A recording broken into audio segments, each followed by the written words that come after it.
My name is Mark, and if you're just joining for the first time today, very welcome. If you've come here before, also very welcome. Glad you could come. I'm a Zen teacher in our Sangha based in London here, but also these days very online and kind of worldwide, really, I suppose.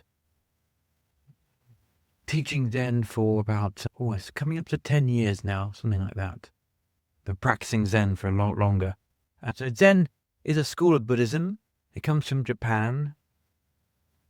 But previous to that, it was imported from China back in the early medieval times. And it developed in China maybe over about 1,000 years. And then if you can keep on going back through the roots, then that kind of idea of what became Zen came, of course, from India, from where Buddhism spread out when the Buddha died. And Buddhism is practiced these days in lots of different ways, but Zen particularly emphasizes meditation and what you find when you deeply meditate. So basically looking at your own experience and then your relationship to experience and what you find through that. And then there are different other ways. People practice Buddhism through devotion, through chanting, like chanting could be seen as part of devotion, through philosophy or learning the sutras or generosity offering, all that kind of thing. But Zen particularly emphasizes what you find through meditation. Through your own experience, through guided own experience. So today, I wanted to talk a little bit about a particular koan that we study. So Zen, in our particular branch of Zen, which is Rinzai Zen. Rinzai was a teacher, Chinese teacher from the medieval times. He originated this particular school of Zen. And in this branch of Zen, we use a lot of koans. Koans are like questions. They are points of perfection or contemplation, or sometimes questions in a kind of explicit way. Sometimes they're more like stories or anecdotes or little vignettes from the past where something happened which precipitated a kind of awakening in someone. Now, this is a koan. It's probably the most famous koan we're going to talk about today. It's called Joshu's Mu. So Master Joshu, that's the Japanese pronunciation of the name. There is a pronunciation that's Chinese, but I'm not going to even attempt that because I'm terrible at Chinese. So could just stay with Japanese anyway for now. So Master Joshu was a Chinese monk from the medieval times, early medieval times. A monk came to Master Joshu and said, "Does a dog have Buddha nature?" And Joshu responded, "Mu," which in the Chinese would have been Wu, and in Japanese pronunciation, Mu. And lots has been made of this question and response over the century. Lots and lots of commentary, lots of ways of looking at this. Mu means literally something like not, or it sometimes gets translated as no. It's not really equivalent to no. It's probably more like, mu is often used in Japanese as a prefix to mean like like what in English we call unnecessary or undivided. Is like a prefix that negates something or creates the opposite. So he answered with just this mu. It's like someone answered in English. What do you think? What? That doesn't really make much sense. So let's try and unpack this a bit. Now, it's very likely that the monk who came to visit Master Joshu in this case wasn't a beginner. It wasn't just asking a beginner's question that just arrived at the monastery. He might have been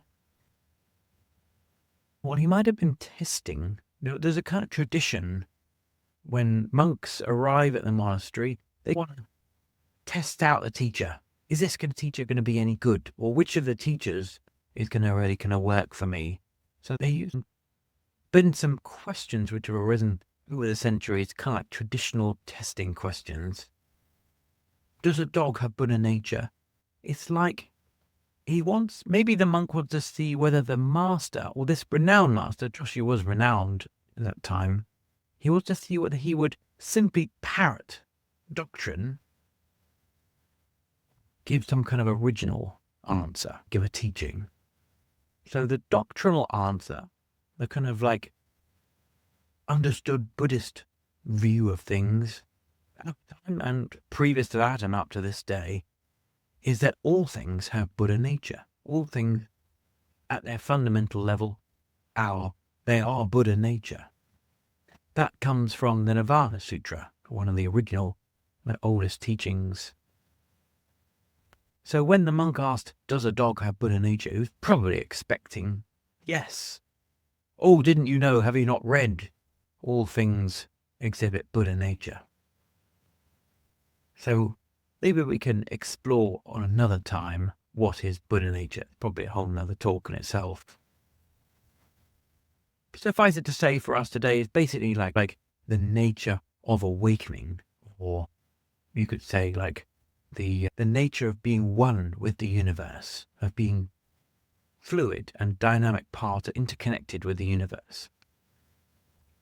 So the monk came with a kind of conceptual question and possibly a kind of prod or a test, and was coming at things from like an intellectual point of view.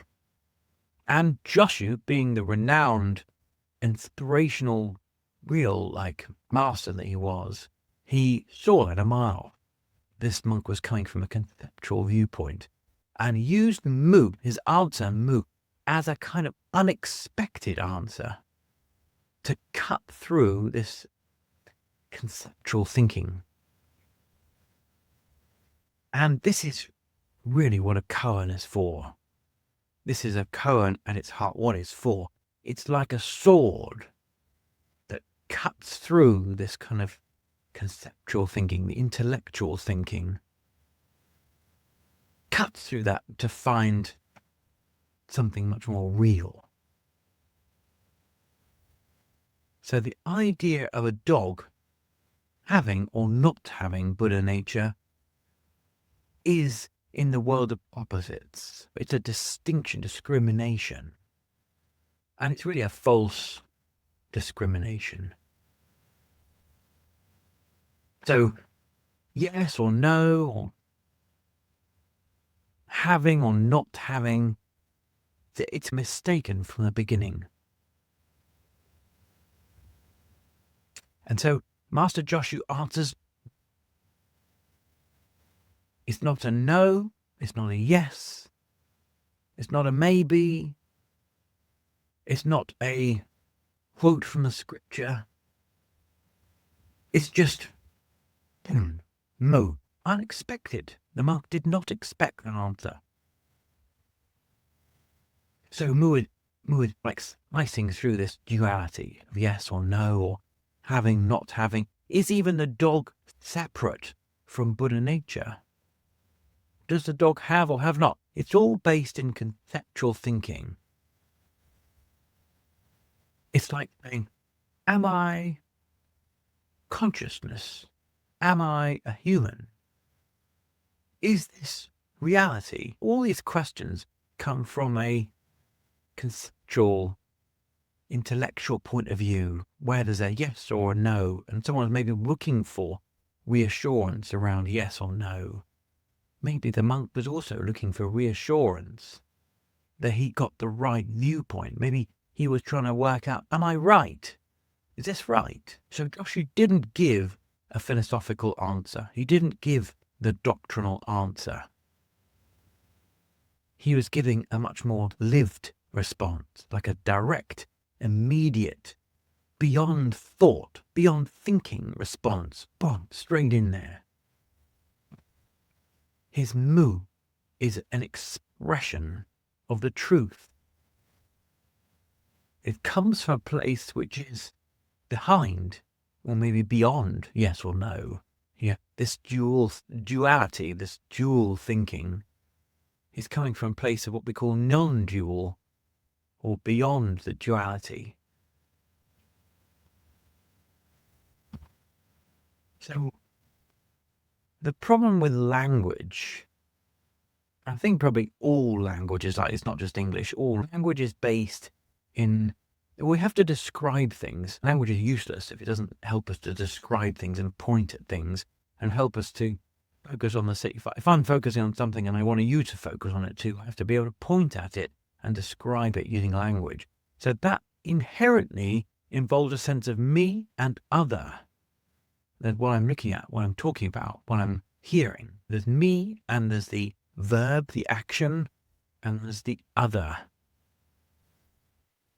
It creates us an illusion or a mindset of separation, of distinction. There's a dog and there's Buddha nature. And there's the having or have not. That in the world of duality, the duality of language, the duality of concepts, and of intellectual thought. But Joshu is pointing towards, and this is what all koans point towards, and this is what Zen points towards, is something beyond that duality, is a way of seeing things which does not live in the world of yes and no, this and that, outside, inside, separate and not separate. So Joshu doesn't get involved in explaining. And if he did, he would have just basically supported this monk's conceptual view and nothing would have changed. He would have just been still caught up in this way of thinking. It wasn't an explanation, it was an invitation. He created an invitation to step out of thinking and into our direct reality, our experience of this right now. And we hit in the koan that at that moment, Joshu answered mood. The monk had a great awakening. He saw through the duality, his conceptual thinking, to this place beyond that. So, although the monk may have been asking whether a dog hath Buddha nature, or a stone, or a cat, or the wall, or whatever he might have been asking, in this case a dog, really the koan, the way we study it, the koan is actually asking what is Buddha nature? Or you could say more directly, what is this?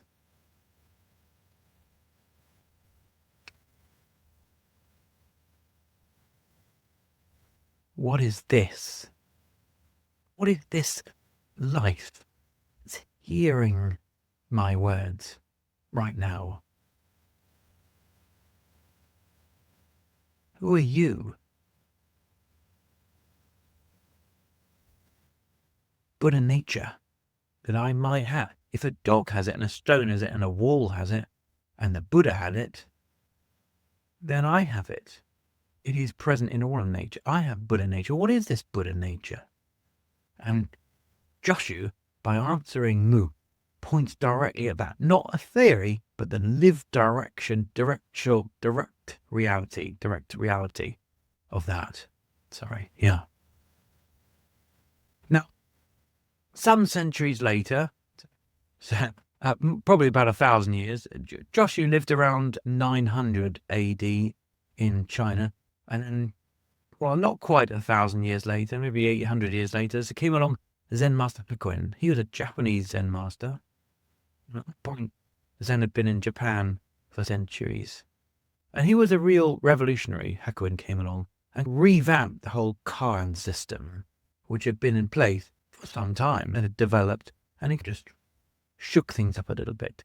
And he put Joshu's Mu in prime position as basically one of the first koans that's given to a student when they first start practicing Zen. It's like the first barrier to pass through, break through, look at. And the reason why I did that is because this koan is so simple, yet completely and utterly ungraspable.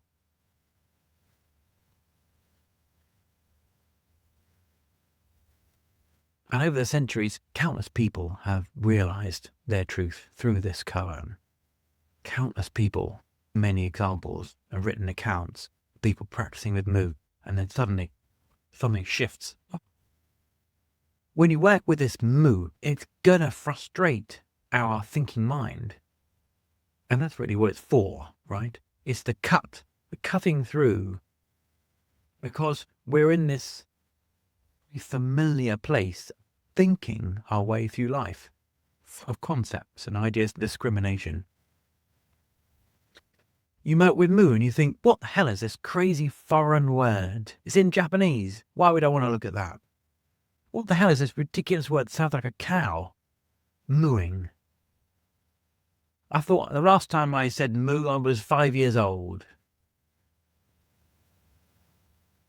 You go through periods of being frustrated with it. You go through periods of being basically just lost.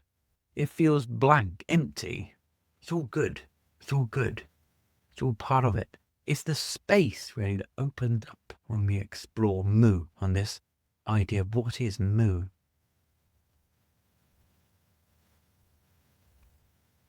I remember my first experience, well, my real kind of main experience with mu. I was on retreat in Japan. We were at a Zen temple, and our group, we go over Zen ways, we go over to Japan actually once a year to do a Zen retreat and do some sightseeing and things. And this was back in 2009. It's been a few years since I started practicing Zen. It's just been a couple of years, and now I went on retreat. Already started with mu in my meditation practice here in London at home. And I went on retreat, and the teacher said, make mu the center of your meditation practice. Practice with mu. And over the course of the days of the retreat, 5-day retreat we had in silence, and really focusing in, zeroing in, what is mu? Just giving my whole being to mu. Sitting, walking, eating, resting, sleeping, all just focused on what is this mu? Why is this mu? And then one afternoon, boom. Gosh, my world was not divided anymore. There was no dog, or there was no Buddha, there was no yes or no. I'd gone beyond. Joshu had been pointing, and I had seen, what he's been pointing at. This kind of beyond yes or no. And I went to see my Zen teacher in Japan. He was Japanese.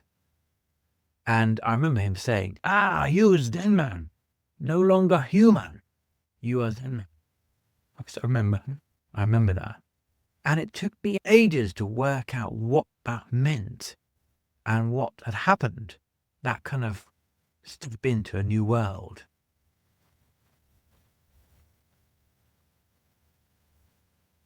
And this teacher, his name is Shinzan Roshi. He's died now. And we were at his temple, which is also now demolished. But this was those days when we used to go over.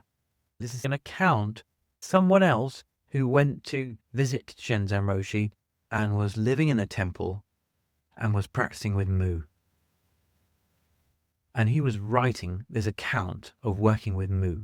Okay, so Shinzan Roshi pointed to the temple and says, this is not your training place. He pointed to the forested mountain behind the temple and said, that is your training place. Since I arrived at this Zen temple in Japan, Shinzan has repeatedly told me to find only the one mu in the whole universe. He sent me up the mountain to throw everything away, shouting into the night. I climbed down onto a little onto the reverse side of the mountain so that my noise wouldn't disturb the temple, and I began to shout, mu, throwing my life energy into every shout. At first my voice is weedy and thin, but then breath by breath it gathers strength. One by one, then in crowds come resistances. You can't do this. You'll get reported for disturbing the peace. You'll fall and break a leg up here. No one will find you. And then deeper stuff. Fear, terror of complete destitution on every level. Ancient memories from our collective past of others who found something real and then got persecuted for it. Anger over teachers who held out false promises and led me up blind alleys. My body begins to tremble and convulse. As I shout, I feel like a chimney belching toxic smoke into the night.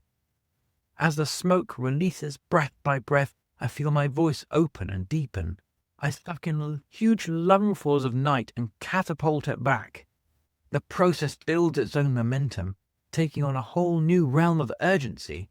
Moo, and so it goes on all night, alternating sitting and shouting, become numb with tiredness. Later I go into Sanzen and bow. I'm just too tired for anything. Well, Shinzan looks at me. Show me the one moo in the whole universe, and a roar erupts out of me and through everything. I blink in surprise, and he laughs, saying, 90%. So that's the account, right? So this is the account of someone going to Japan, practicing with this teacher, Shinzen Roshi, practicing with Mu. So this gives you a sense of the kind of direction of what this koan is pointing at. So it was a similar experience for me. It wasn't quite, I didn't go up onto the mountain, and it wasn't quite similar. I was practicing Mu in the retreat, in the temple. And the next time I went to the temple, a couple of years later, I asked if I could do a Mu retreat. And instead of shouting Mu at the top of your lungs, you can basically chant Mu on every breath, steadily, quietly. And I did 24 hours in an enclosed space, basically a solitary kind of retreat. There was two of us, myself and my partner, the two of us in this kind of solitary hut. And we sat there for 24 hours, and the only time we stopped chanting was to eat. So we were chanting Mu on every breath for 24 hours as a kind of way of really throwing yourself in, immersing yourself in Mu. So we got this way of practicing by shouting Mu, like bellowing it, as he said, like sucking in air and catapulting it back out again. Or we got this other way of practicing Mu more steadily and gradually, just by every breath. Mu. Mu, with this intention. What is Mu? With this question. What is Master Joshu pointing at? How can we go deeper into this non-dual place? That was my particular way of doing it. So that was absolutely remarkable, transformational, really hard. 24 hours, and it got to the night time, it went dark. We were just sitting there in the dark. Every breath Mu, all the way through the night into the morning. But that's what happens. That's what we need in order to dive in fully. We need to be able to create these kind of situations where we just put our entire body within this Mu to try to find what Mu it's pointing at.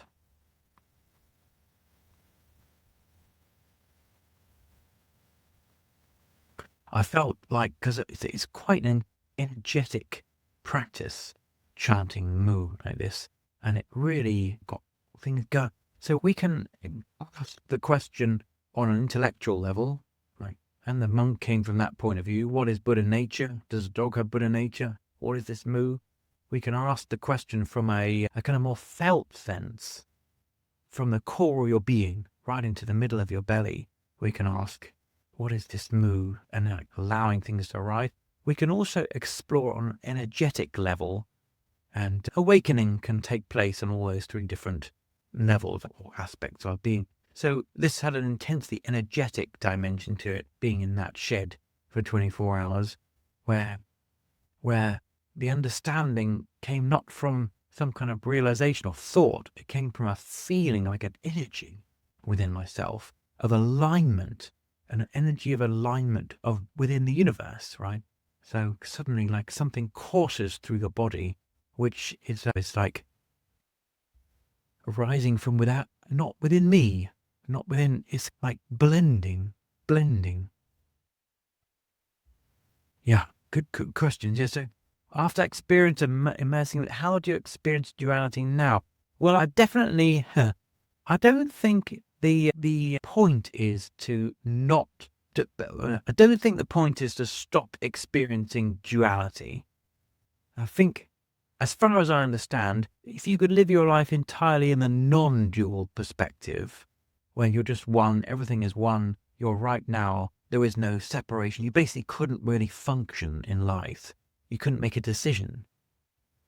Because decisions come from, well, I have a preference and I have a life and I have responsibilities and I need to do things, right? So it's not really about stepping out altogether from the dual perspective, but it's once you've seen the non-duality perspective, then you know it exists, right? So then we're necessarily back in the, oh, I'm me and you're you, and things are difficult and things are easy and happy or not happy, whatever. And then gradually we become more familiar with those two perspectives, the perspective of separation and the perspective of oneness. And then over time, our practice becomes one of getting to know both ways of seeing things, so that they no longer become two different ways of seeing things. They can actually start to come together and integrate. So that's the direction of Zen. We come from a place of separation, we realize the place of no separation, and then gradually we begin to integrate those two views so that we can live just effortlessly and not get caught up in the kind of normal swirl of things. So if you're asking me, does that happen to me? Yes, I definitely get caught up in the swirl of things, but maybe less these days than I used to. There's a long way to go. And that's great because we've got years, hopefully, future to do our practice. But it gives you a sense of what can happen and the point of practicing with Mu and why Mu has become such an important sound, word, idea within Zen, almost like it represents Zen itself. So we can get ready for doing a little bit of meditation practice. Maybe we could do 10-15 minutes together if you've got a bit of time to stay on. It'd be lovely if you do, just to join us with a bit of Mu practice. So we're arranging our body in a comfortable sitting place. We've got our legs and the body arranged in such a way that you can feel nice and comfortably upright. You're welcome to lower your eyes, maybe close your eyes if you like. Schools of Zen encourage you to keep your eyes open. And here in the Rinzai school, there's not really any particular preference. It's just whatever feels best for you. Eyes open, eyes closed. Your hands resting somewhere where your shoulders can relax. And we come into our centered, balanced poise.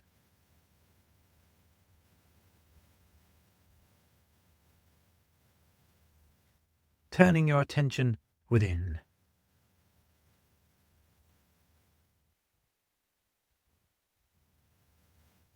Noticing how you're feeling.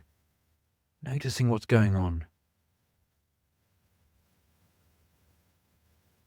Remember, there is no good and no bad here.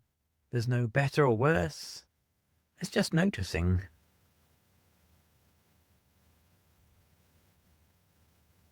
We're not supposed to be one way or another.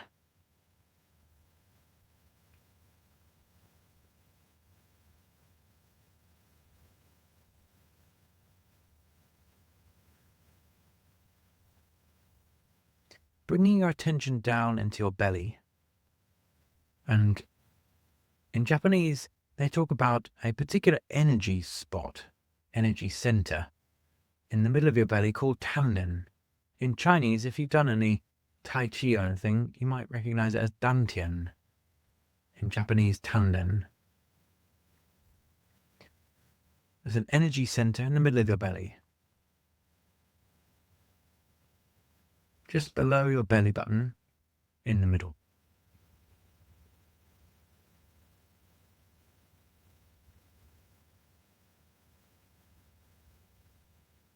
And we're going to drop this question from your conceptual thinking mind, which you could associate with your brain in your head. Drop that question from your brain down into your belly. What is mu?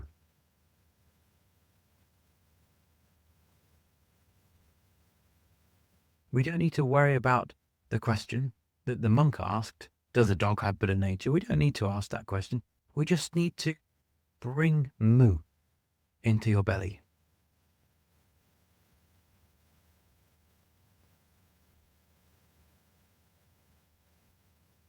On each out-breath,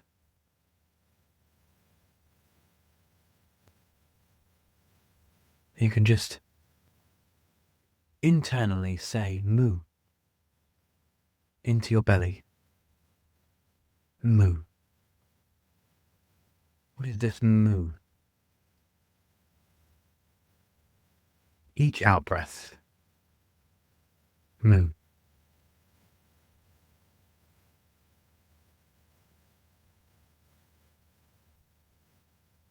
So remember, Joshu used this answer as a sword to cut through our conceptual, analytical, intellectual mind that wants to know, that wants to divide and label and work it all out. He used as a sword to cut through all that. So it's just mu. Nothing else. Diving in. Each out-breath.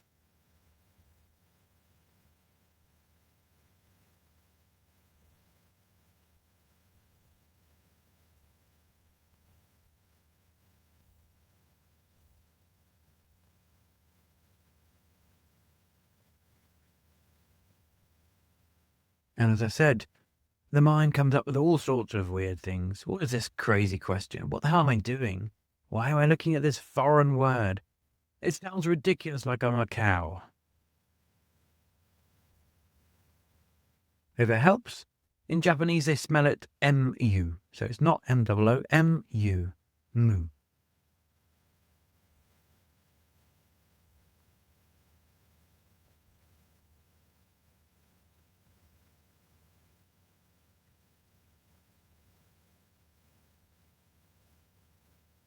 Shinzan Roshi asked, show me the one mu in the whole universe.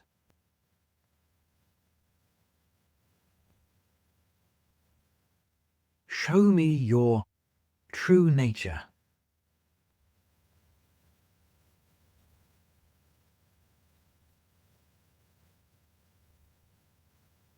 Show me how you are not separated from the whole universe.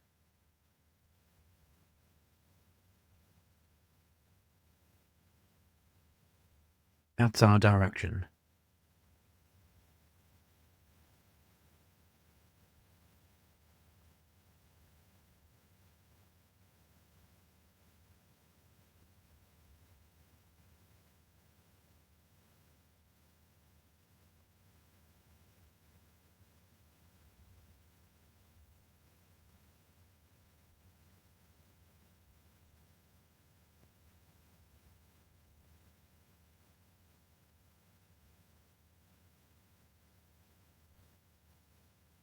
In a sense, there's nothing to find out here. There's nothing to work out. There's just a diving in. A becoming. They use this word, this phrase in Japanese, narikiru, which means something like to become 100%.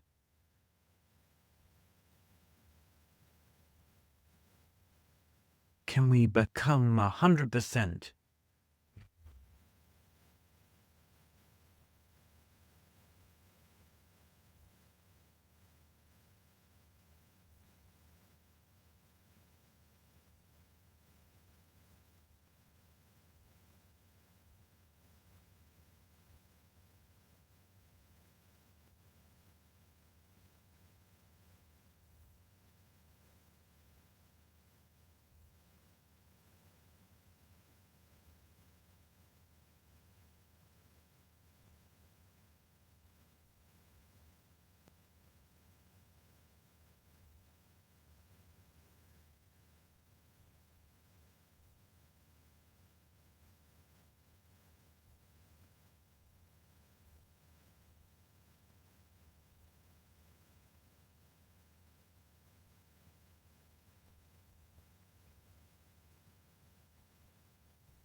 If your mind wanders off, and we end up thinking about something else, we get distracted, it's totally normal. Just as soon as you notice, bringing your attention back, centering your awareness in your belly, and allowing this mu to form in your belly.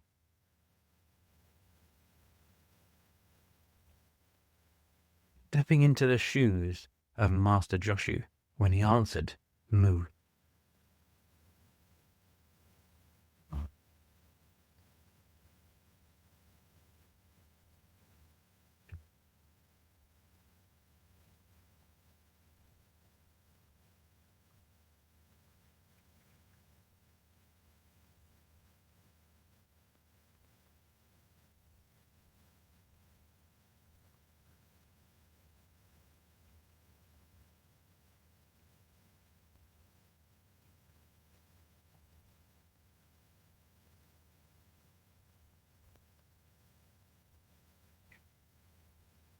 So this is not so much a mantra practice where you repeat a sound to develop concentration, focusing, and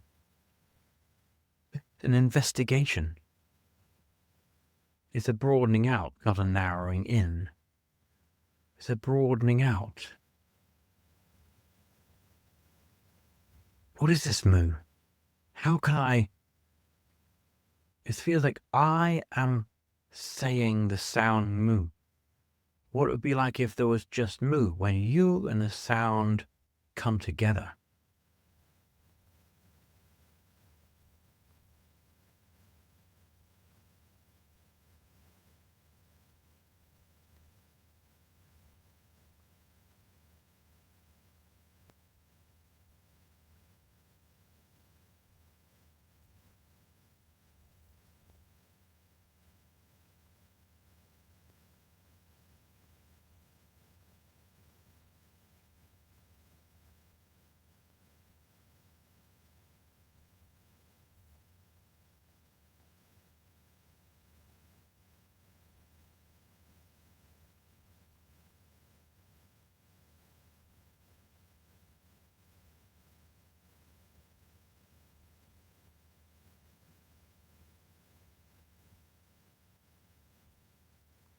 Stepping into the lineage of mu, extending back centuries through Zen practice over different countries, so many different people practicing with mu, realizing their truth.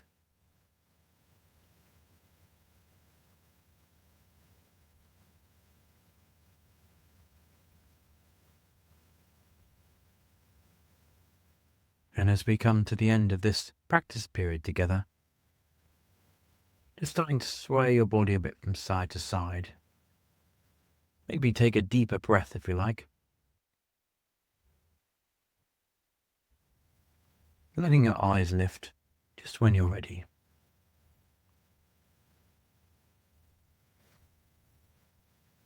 We offer the merit of our practice today to all living beings. May they all find well-being, happiness. May they find contentment and liberation. Thanks everyone for coming along today and joining in. If that really resonates with you, then do get in touch. You can look me up on the web, and we've got our group Zen Ways based in London, but we also offer stuff online. We do koan practice, lots of people doing practice of the different koans. So if that resonates with you, just get in touch. And I hope to see you again. Have a good rest of your day.